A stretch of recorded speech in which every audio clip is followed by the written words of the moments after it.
বাংলাদেশকে ধ্বংস করার একটা ষড়যন্ত্র চলছে জুলাই থেকেই, কিন্তু এখন নতুন করে আরেকভাবে ধ্বংসের রাস্তা করছে। যেমন আগে আপনি আওয়ামী লীগ দোষর বলছেন বা যা কিছু বলছেন, বাড়িঘর ভাঙছেন, শেখের বাড়ি ভাঙছেন, সাধারণ মানুষকে যেভাবে বুঝাইছেন সেভাবে বুঝে গেছে। ইন্টারন্যাশনালভাবে আপনি যেভাবে বলছেন সেইভাবে তারা রিপোর্ট করে গেছে। এখন এই যে গতকালকে জুতা চুরি করবার গিয়া যে এইভাবে টান্ডব গড়াইছেন, গড়াই হাইরে আবার আপনি কি করছেন, ইন্টারন্যাশনাল বিজনেস টানার জন্য তাদেরকে মিটিংয়ে ডাকাইছেন।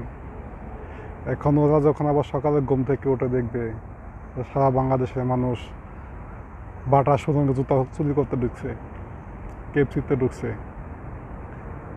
ও কি মনে করেন ও কি সারা বাংলাদেশে বিজনেস করতে আসতো? ওরা ওদেরকে বিজনেস করতে আনাইছেন না এই উচিত করে বাগাইতে আনাইছেন?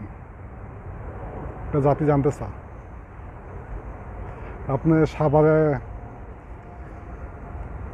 মিল ফ্যাক্টরি বন্ধ করে দিচ্ছেন, বিভিন্ন মিলে আগুন দিচ্ছেন, সব কিছু করাইছেন। এটা বিদেশি বিনিয়োগটা দেখে না? রাজা চিন্তা করে যে এখন কি আমরা বিনিয়োগ করলে বাংলাদেশ থেকে টাকাটা উঠে আসবে নাকি, ওতে চিন্তা করে আসে। ওই চিন্তাটা করে হাইলে তারপর বিনিয়োগটা করবে। আপনাকে যতই রূপ লালস দেখান, আপনাকে জাতিটা আপনাকে আপনার মুখ থেকে তা আশা করে না।